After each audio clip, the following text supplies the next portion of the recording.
Hey, perhaps you're considering putting a K&N air filter into your motorcycle, or you already have a K&N air filter in your motorcycle and you have not yet cleaned it. In this video, I'm going to show you how to go about cleaning a reusable K&N brand air filter in your motorcycle. Welcome to Urban Monk TV.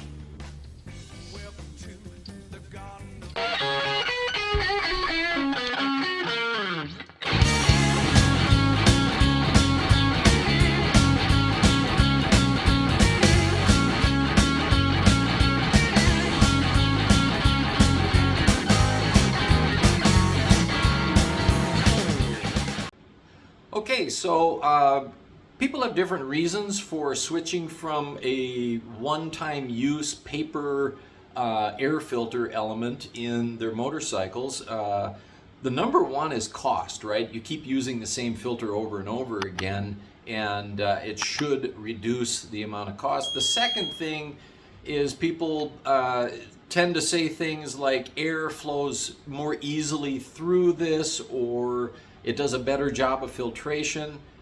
I don't know about those two things. I think a K&N does an adequate job of filtration, but I think paper filters do also. I'm more about the cost thing and knowing that at least I am running a clean engine, right? So doesn't really matter. What really matters is in this video, we're going to clean a K&N air filter. What I'm not going to do in this video is show you how to get into the motorcycle and get at the air filter because this is just generally a motorcycle. Regular viewers of my channel will know that I own this V-Strom and I've got a lot of miles on it. It actually has 100,000 miles on it right now. We'll be doing a review video on that. Perhaps by the time you see this, that video may already be out. But however you get into your motorcycle to get at this, do that, and let's get the filter element out. If you happen to be a V-Strom owner and want to see how to get to this point, I do have a video on that, which I'll show right here, and you can learn the process to get at the air filter. This is just about cleaning the air filter element.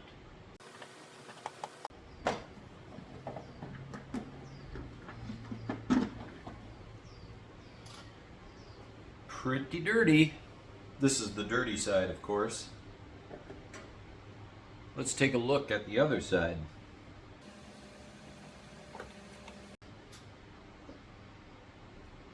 Pretty clean.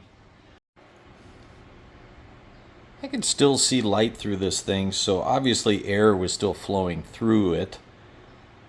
But I did travel through Death Valley a while back, and I was in literally a sandstorm, and I knew I was sucking a lot of dust into the filter at the time, and clearly it caught most of it because, you know, this is the clean side, so it worked well.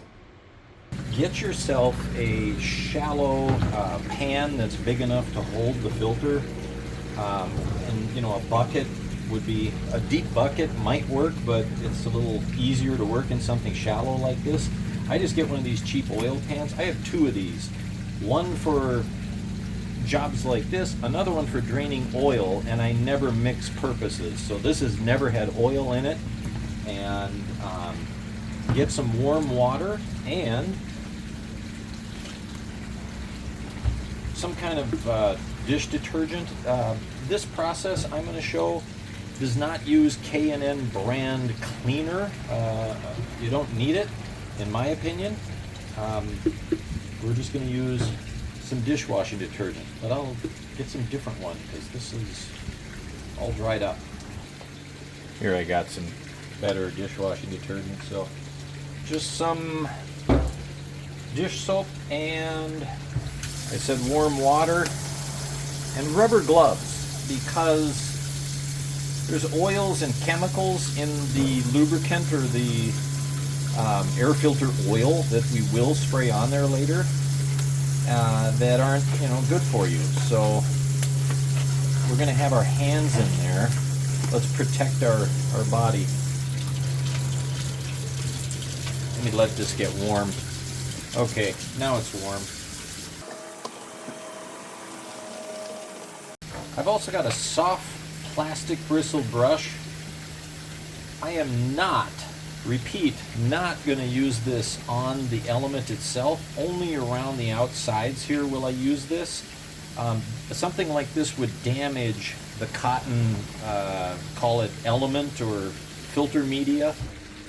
I don't want to do that. So I'm just going to put this in, kind of get it soaking, and then around the outside I'll use the brush.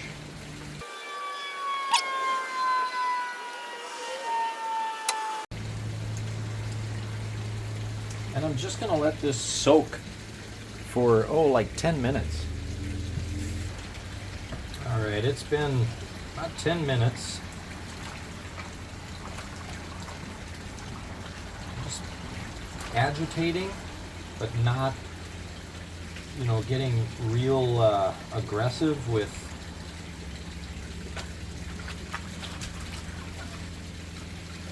the element. Kind of opening this up a little bit. There are some bugs in there that I'd like to get out, but we'll try to remove them mainly with some rinse water. So you can see how much we've removed from the water by how dirty it is.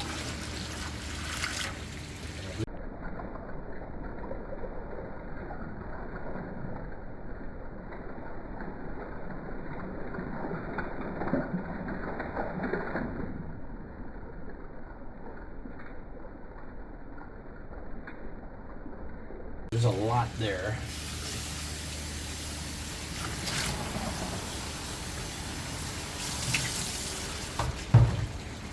And then now I've got a bunch on the dirty side, or sorry, the clean side. Some of that debris has gotten on the clean side. So I'm going to go, at an angle and rinse that out of there and down. And then just through. Now don't use an aggressive spray. We're not trying to blast things out of the media. I may do this a little bit to open up where those bugs are on the other side. Kind of focus on them a little bit. See if I can't get them out. Yeah, there they came out. There's one here. What we want to do is remove all of the soap residue and of course debris.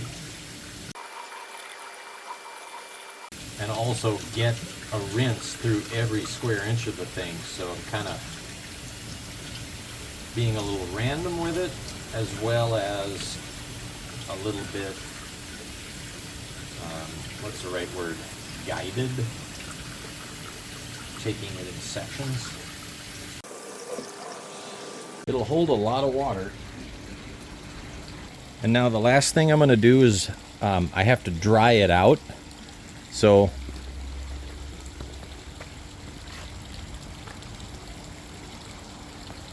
put it in the sun.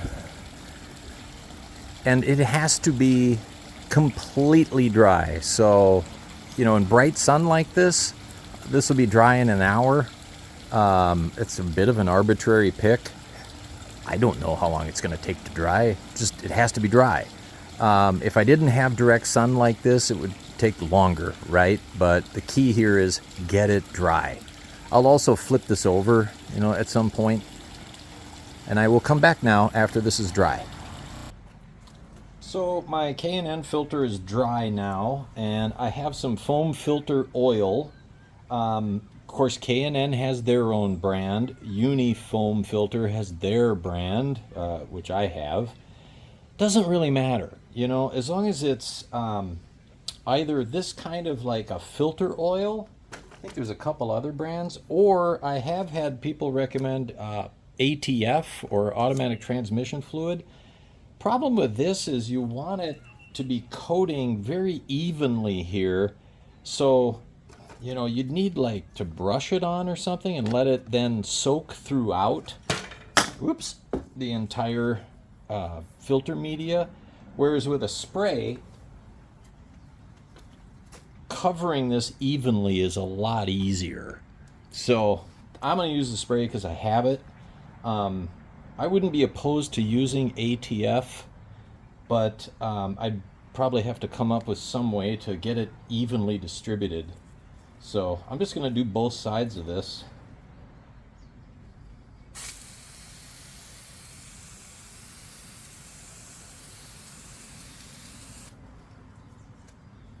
Wearing gloves, obviously, to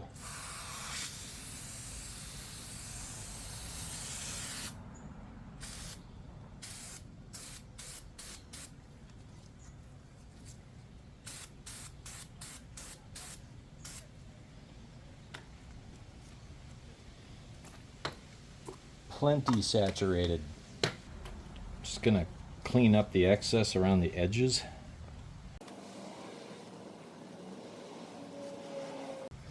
And this is ready to install.